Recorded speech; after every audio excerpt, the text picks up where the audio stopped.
Hi everyone, I'm Carrie Cassidy from Project Camelot, and I am here today to do a show on the rave scene, the DEA, and MK Ultra. And we have a guest with us. His name is Daniel Holiday, and we've been having some problems with video and audio, and so now we've resorted to having him on the phone.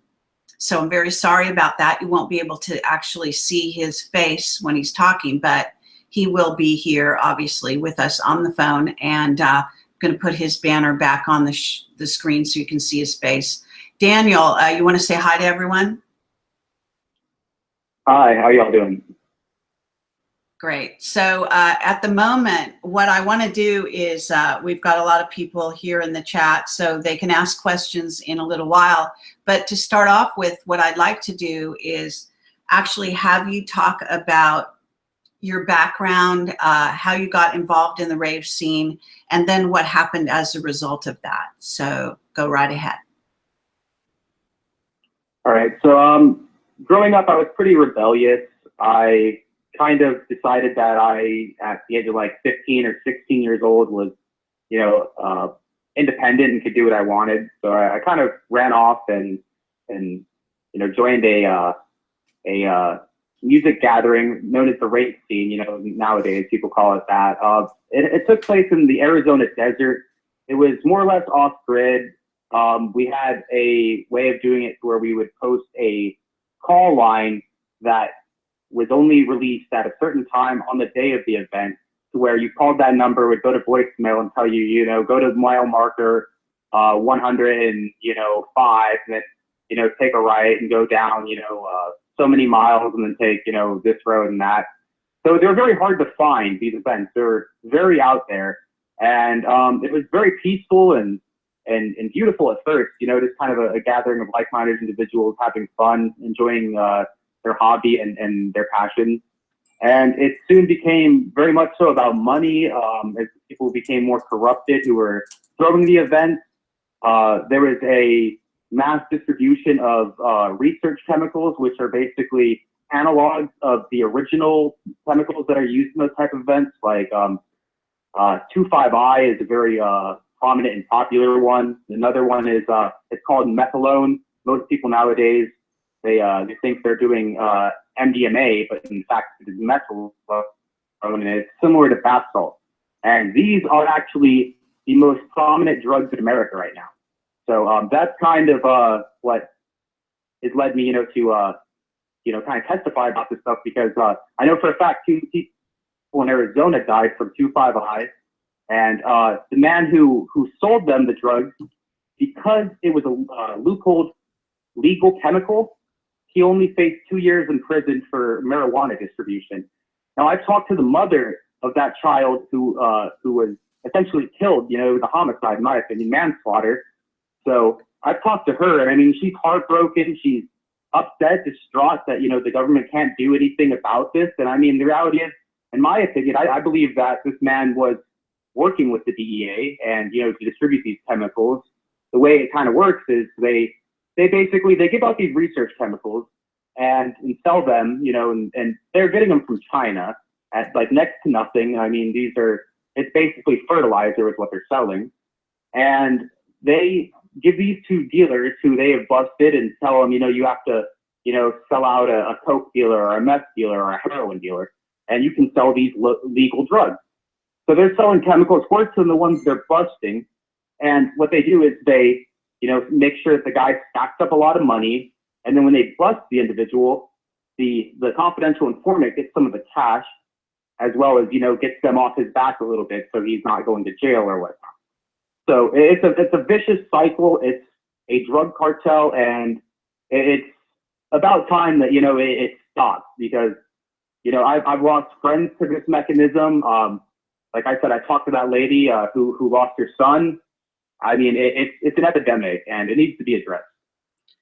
Okay, so you got involved in the rave scene, and you are talking about what you've observed, but you also got in deeper because you said you were recruited. So do you want to talk about that, how you were recruited, what you got involved in, and why? There came a time in my life where my friends, my little circle of friends, were selling drugs, and more or less, I kind of started to notice certain trends. You know, it was all these research chemicals they sold, and I started to notice that we were followed a lot. We had tail cars, and we had like people take pictures of us. And I personally did not, distribute the chemicals, although I definitely looked the other way as they were being distributed. I mean, I lived off the benefits of the money that was made. You know, my little apartment was very much so kind of a drug trap.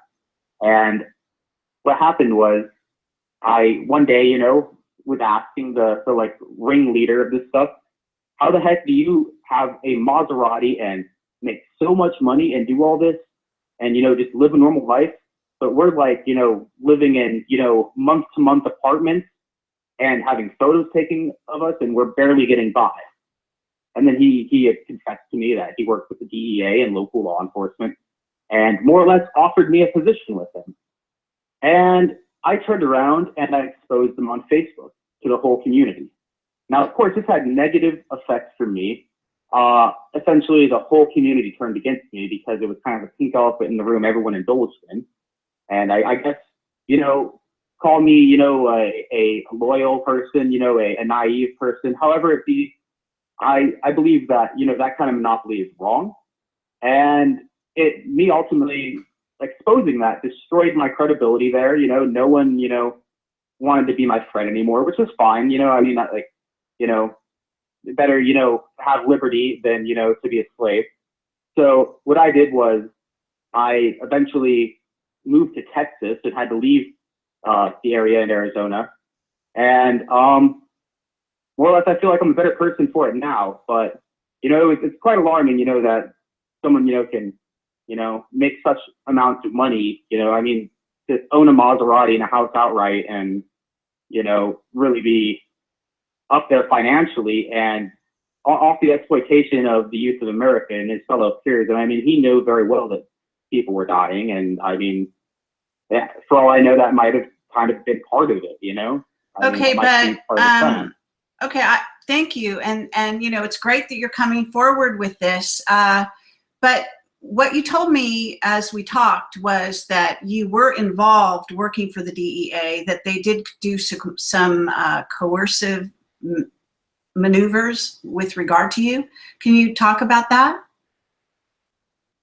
I don't believe I ever said that I worked for the DEA. I said that I was perhaps an unwitting victim of the DEA by partaking in, living with friends who sold these drugs and, partaking in the benefits of such things.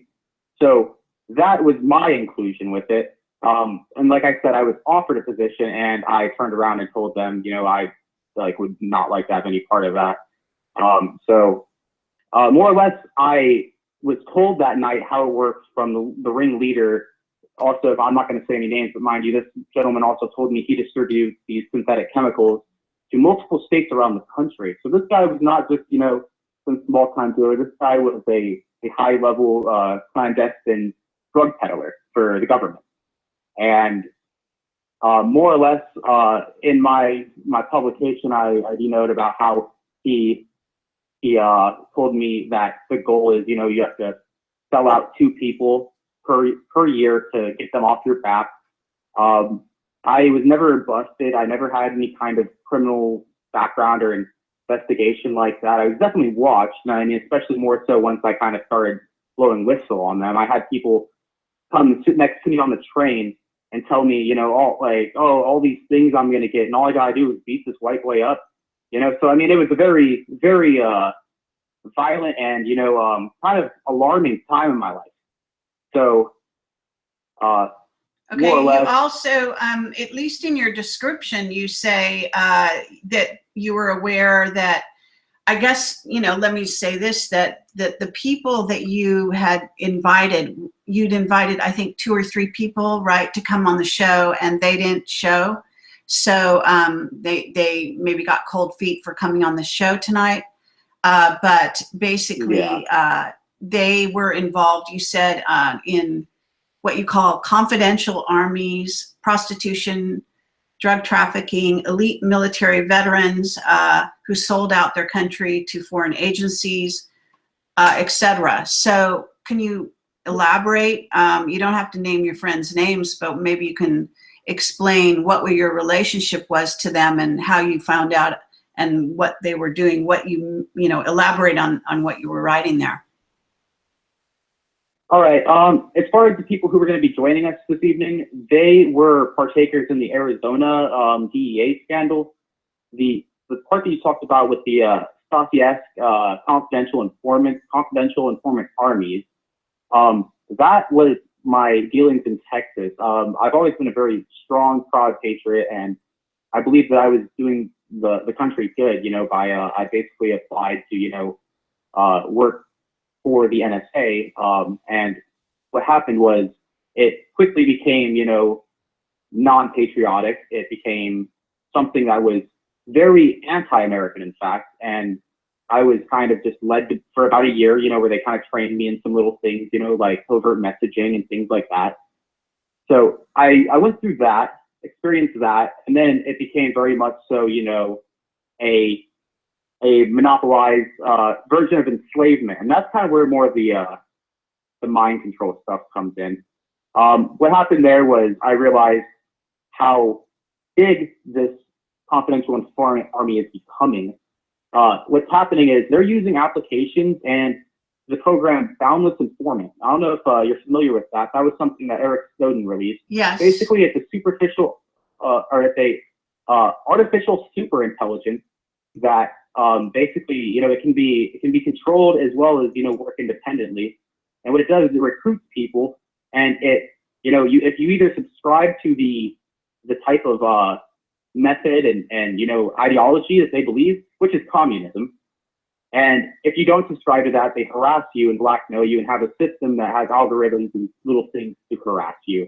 And that also plays into, direct energy weapons and, frequencies, which I'm not going to get into now because that's more of a topic for another day. But, were you talking about attacking people, individuals, using targeted weapons and so on? So you're talking about how Boundless Informant, they are like gang stalking and that sort of thing. Is that what you're verging on? Yes, I actually, I left Texas after I, realized, it's like one of those things. I kind of, I get led into something like that, or, and then it turns around and quickly becomes, a very bad thing. And it's like, once I see that it's a bad thing, I kind of leave.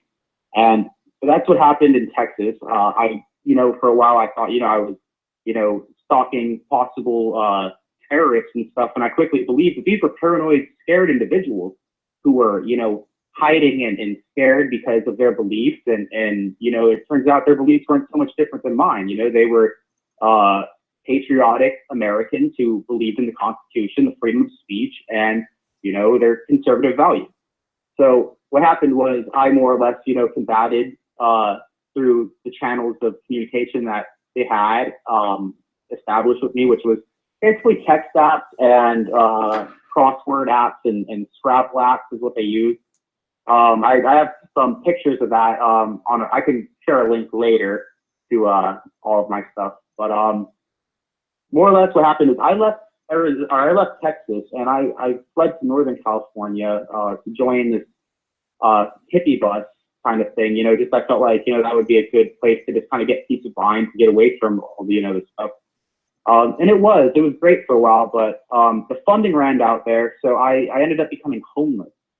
And once I became homeless, I realized really quickly how bad the people I had, blown whistle on and instigated in a sense, had, wanted to hurt me. I mean, I was dodging knives aimed at my back, literally, like in my sleep. I almost was assaulted.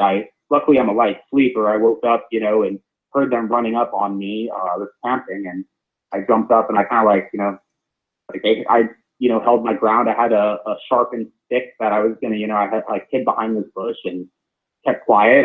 They were gonna come around the corner and I was gonna defend myself. They got cold feet. They ran off, and I had to sleep on a boat and a dock that night because at least there was security there. Because after that, like they were torturing me. I couldn't sleep. They were going to make sure that I couldn't sleep. They were trying to target my possessions, which is like my laptop and my book, my notebook that I'm writing in. Right. Can you say who they are? Is this the NSA? I believe it to be NSA. Yes. And this is this after you worked for them or while you were working for them? After. Okay, so yeah, you worked for them for about a year, then you kind of went on the run to California. Is that kind of how it happened? Yeah, more or less. I believed I was, defending my country, and I realized quickly that it was a foreign agenda. I believe it to be perpetrated by the UN and more or less, like the Wizard of Oz, follow the money, So obviously there's vested interest, and I mean, especially in clandestine operations, people are about money. So, it's hard to find individuals who are just genuine good patriots. I mean, hell, I've been called a patsy my whole life. But you know what? I mean, I would rather die in the pursuit of freedom and helping my country than sell it out to some foreign agenda that wants to weaken us. Because that is exactly what's going on.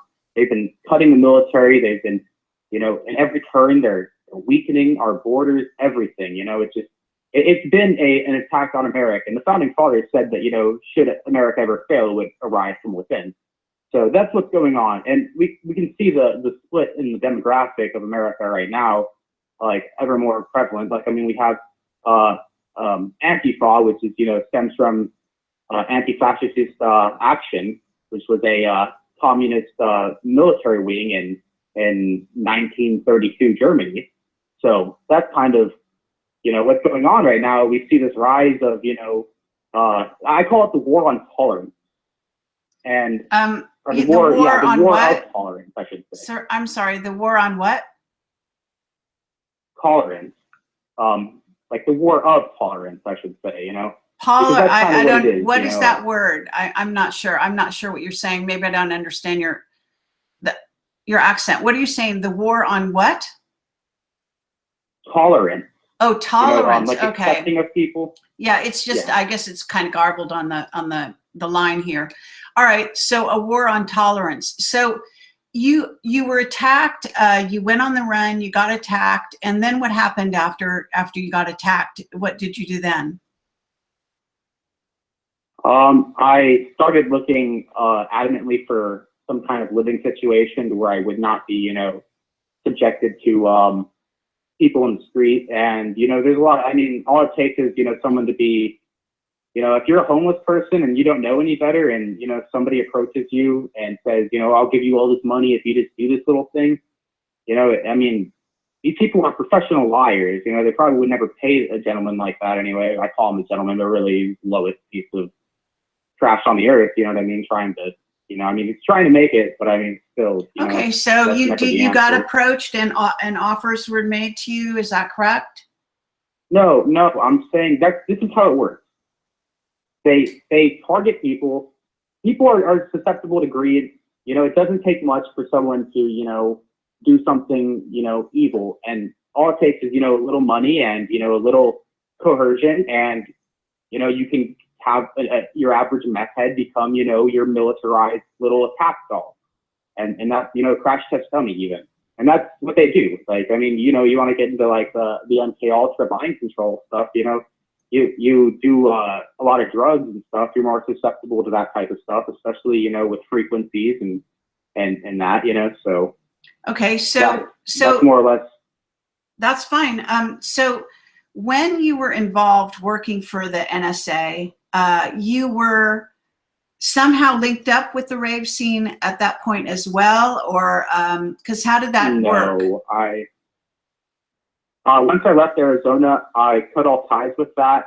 It was more or less, I didn't really say anything about the rave scene stuff before because I was threatened and I was scared. I kind of flaked out, on really, blowing the whistle on that. I exposed it to the group of people who did the raving, and basically they all complied with it. They just kind of accepted it and were cool with it and thought that it was like, oh, this is cool, this is legal, which, kind of more or less opened up the door for, you know, any kind of coercion, you know, on the DEA's part, and basically opened up the reins for them to do what they wanted with the people. Because, I mean, the people really kind of enjoyed it. Whereas I just, you know, decided, you know, okay, you know, to each their own, I'm just going to move and do my own thing.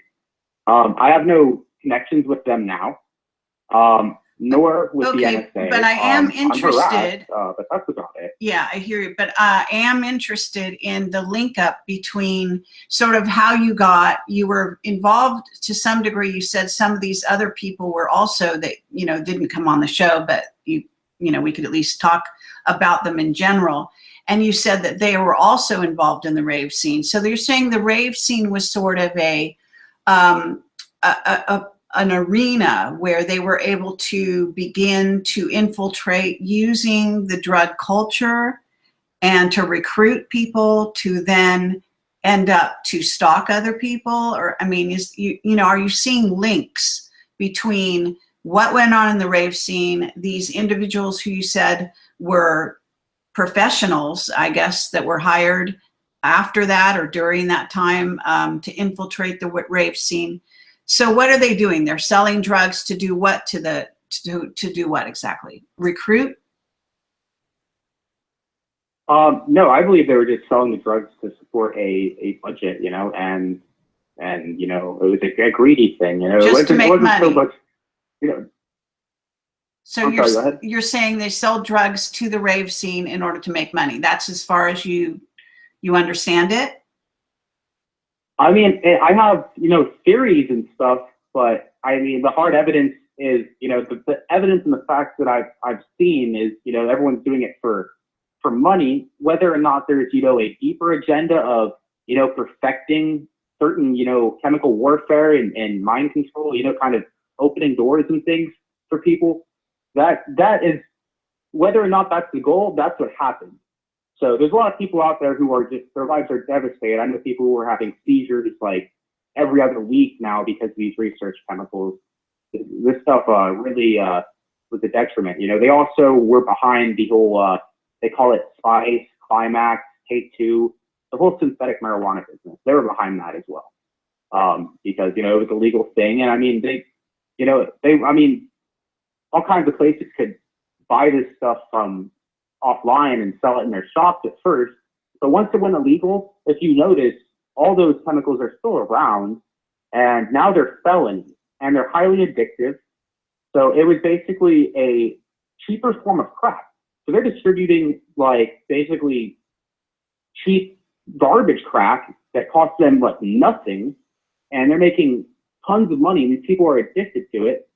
And it's basically, they're selling it to all the homeless people who, like, I mean, if you've ever been to an urban city and seen the decay and you know, the street people there, a lot of them do that type of stuff because they get in trouble. They have to take drug tests. You know, it's a huge thing, you know. So if you have to take a drug test, you know, you're not going to want to do a drug that comes up in a drug test. You're going to go get the synthetic stuff and you're going to do that. And it gets you high for 30 minutes and then you're sick afterwards. And, you know, it makes you go to sleep. So, you know, people used to sleep at night. I've met a lot of homeless people and stuff who've been through a lot. And, you know, it's like, if you ever really want to know, like, the darker side of stuff, go talk to some homeless people, you know? I mean, actually, one of my informants, I guess you might call him, we call him the unwanted publicity guy who worked basically for the CIA. And he was what you call a knock, a financial knock. He is homeless. He became homeless because they made him homeless. They took away his citizenship when he went on a job for them and never gave it back. So he ended up on the streets, but he does have some small subsistence, I think, at this point. But anyway, that's what he's called. So we at Camelot have been getting his reports on a regular basis on my website. So he, you know, is a homeless person. So I appreciate that. So what, in terms of your story though, so you got away and from the NSA, but you were aware of an agenda that they were involved in. Did they, I think you also said they tried to get you involved in some kind of sexual stuff. Why was that, and how does that relate to any of this?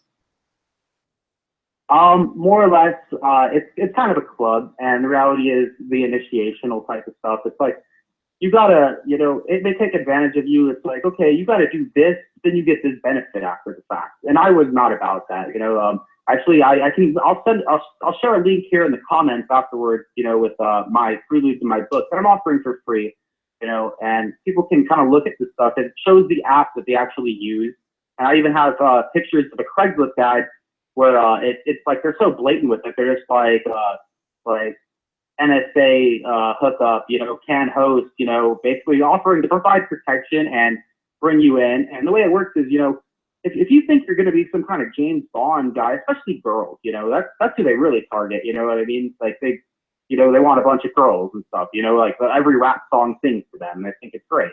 So what they do is they're like, okay, well, you can, they teach them a little coding and stuff, and then they're like, okay, you got to learn how to honeypot. So, you're going to have to target this guy and sleep with him. But the reality is, this person's also a CI or an actual agent, and they're, paying the other guy to do that. So it's prostitution. And the person's not even knowing it's prostitution. I mean, that happens with so many people, and it's ridiculous how far this goes. And in my generation, it's like everyone thinks they're part of some elite club, when in reality, they're just, it's not just slavery, it's like beyond that. It's farming of everything, the body, the mind, the spirit. It's an attack not on just consciousness, but, on the world at large, so it definitely needs to be addressed. I can't really put it any better than that. Okay. I go more in depth with these things in my prelude. So. All right. Well, that's really, that's pretty good. At this point, we do have a chat room. So would you be interested in answering any questions from the people in the chat? Perhaps if you would like to pick one, I do have the chat window open. I try not to read it because I see a lot of people are just kind of, just kind of spamming almost, it looks like. Yeah, well, we have lots of trolls, always, a lot of paid trolls. I mean, maybe you understand that better than most, because anytime we cover a topic that they don't like, then they, infiltrate with tons of trolls. Sure, there are trolls in there. I don't have, I can't pay someone to monitor my chat. So that we are sort of, once in a while, I get, my partner has time to do that, but usually, obviously people are busy. So with that notwithstanding, if people have questions, could you please put them in your questions in all caps? And then I will ask them aloud here. And then, so I guess somebody's saying, do you think drugs are in any way a means for the agencies to get to their brains? Well, that's kind of like a general statement. Yeah, that's yes. The answer is yes. Let's skip that one. Let's go to the next one. Sane Man. I like that name. Sane Man. That's a good one. All right. Daniel, are you exposing all this now for a specific reason? Yes. In fact, I am. What I think is going on in the world is cause and effect. If you really look at it, all this stuff has been kind of a push for something greater. And I might not know what that greater thing is, but what I think is that at a time like this, that, Donald Trump, when he was elected, he talked about draining the swamp and getting rid of the corruption. And I agree with that. I'm a proud supporter of Donald Trump. There's some things he does that are kind of asinine, but I think he is a true American, and he's about the American people. So he really kind of stands out from the club, I believe. And I know that, he's a very rich person, so that kind of sets him aside from, the average Joe. But I do truly believe that he's looking at it like, I have these beautiful children, and I want to make sure that they have an America to grow up in that's a good place. And I'm all for that. I think that's about the best thing you could do. So. Okay. All right. Well, there are some other questions cropping up here. And basically, if you want, you can choose another question, since you're looking at the questions. For example, ketamine, is it thrown into the rave scene to test them? How about that question? Not sure what ketamine is. Yeah, I'm not really sure what that is. Is that a a buddy of mine that said it's a tranquilizer. I honestly, the only thing I could see tranquilizer being used for in the rave scene would be for date rape, because the reality is, a tranquilizer and, young people going to a rave, put two and two together. There's more to just, this drug exploitation and, this whole, like, I got into the prostitution thing. I mean, how many of these kids are minors? I know for a fact that the DEA and the FBI recruited a 14-year-old out of Detroit. I cover that in my book as well, in my prelude. He was 14 years old. They recruited him to sell crack cocaine to the urban city of Detroit. Now, when he turned 18 or 19 years old, he decided he no longer wanted to work for them, but he continued to sell drugs. So they busted him, and he's now in prison to this day still. This was in the early 80s. And the whole thing that they were trying to do in Detroit was combat the corruption, is what they claimed. Oh, look what we did with this CI. We got all these like kingpins and these dirty cops. Look at Detroit now. It's a third world country, third world city. So yeah, obviously it was not, they were laying the foundation for, the executive power of the federal government. That's what that was. It's a corrupt monopoly. And I mean, anybody who gets behind that is just a weak-willed slave and, accepts, their inevitable, consequence. So that's fine by me. All right. Now, what about this question? Can taking LSD psychedelics make you more prone to mind control or less? It's an interesting question. I would say the jury's still out on that, but go ahead and answer it from your point of view. Well, I'm not too sure about that one. From my research, in the way that, research chemicals, the way they affect people, is a lot different than what I've heard LSD does. So I'm not too sure. That's something I don't have a whole lot of knowledge on, but I definitely say it's one of those things that, should be examined a little bit more and some research done on it. I do believe in clinical settings, of trials like that, but, the reality is mankind's very, very self-centered and all about power and greed. I believe that there may come an evolution in mankind one day where, human beings become more than what they are, but I don't think that can take place with such greed and such, venomosity towards, a fellow man. So that's kind of like what we see, people, kind of think that the only way to get ahead is, scamming people. And that's not true. The reality is, look at all these scammers, are they living their life like where they want to be? No, they're not. They're just slaves. So the reality is there's no substitute for hard work. Everyone must work hard and diligently at what they want, because they're not going to get anywhere by trying to screw over their fellow man. Okay, fair enough. Well, I would say also to the person who asked that question, you can look into the research. Timothy Leary obviously is one of the biggest investigators. He also worked for the CIA, apparently, and they gave it to John F. Kennedy, by the way. I interviewed this guy who knew a lot about the woman who, I forget her name, but she was involved with him. It can open your mind. It can also obviously enslave you like any other drug if used to a certain degree, and perhaps with a lot, it sort of has to do with your own mental approach to these things. So anyway, there's a lot of investigation done on the internet and, books written, zillions of books at this point about LSD. So you should really educate yourself. All right. So I'm trying to see if there's any other questions here. And if not, then I think we'll just, close this show down. Is there anything more you want to say, Daniel? I know you're writing a book. It's part of the reason we brought you on the show today. I think there is a link up, as you wrote, and it's on my website. So go to projectcamelotportal.com and look at his total write-up about himself. And I did paste the paragraph on this YouTube as well, so people would be able to read it there, what you had to say. But there is a lot going on with regard to recruiting by the NSA, by the DEA, using, the music scene in general. This is nothing new, went on during the 60s as well. So the rave scene just had maybe specific kinds of drugs. And then, of course, the internet and the stalking and the cyber side of the stalking, which it sounds like you were involved in, at least for a while, Daniel. So I think people would welcome a book on this subject by someone who is involved. Any last, words that you'd like to talk about?